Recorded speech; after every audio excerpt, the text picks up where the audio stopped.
আনোয়ার সিরাজীর হাতে সাজানো প্লেটে রয়েছে ফুলকপি, কাঁচা টমেটো, মূলা ও বাঁধাকপির পাতা। সবজিগুলোর কোনোটাই রান্না করার জন্য নয়। সবজিগুলো কাঁচাই খেয়ে নেবেন কিশোরগঞ্জের করিমগঞ্জ উপজেলার পূর্ব হাতরাপাড়া গ্রামের আনোয়ার সিরাজী। 10 বছর যাবৎ প্রতিদিন এভাবেই কাঁচা সবজি খেয়ে থাকেন তিনি।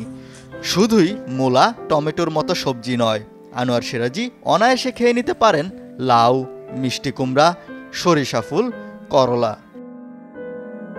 শুরুটা হয়েছিল 10 বছর আগে।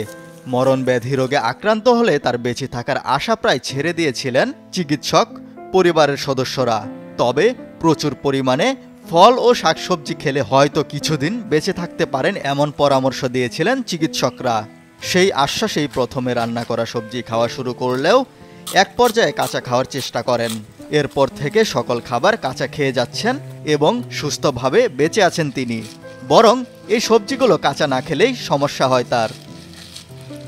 খাইতে এমন অভ্যস্ত হয়েছি, বাংলাদেশে যে কোনো শাকসবজি খাইতে আমার কোনো সমস্যা না, সবসময় খাই। কিন্তু আপনারা কেউ খাইবেন না, আমি এবার খাইলে আমার কোনো সমস্যা হয় না। আমি না খেলে আমার সমস্যা হয়।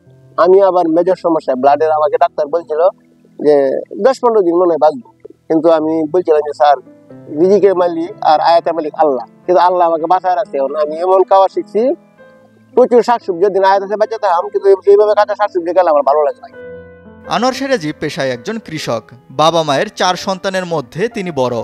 প্রতিদিন সকালে ঘুম থেকে উঠে চলে আসেন বাড়ির পেছনে সবজি খেতে। সেখান থেকে সবজি তুলে সকালের নাস্তা করেন তিনি।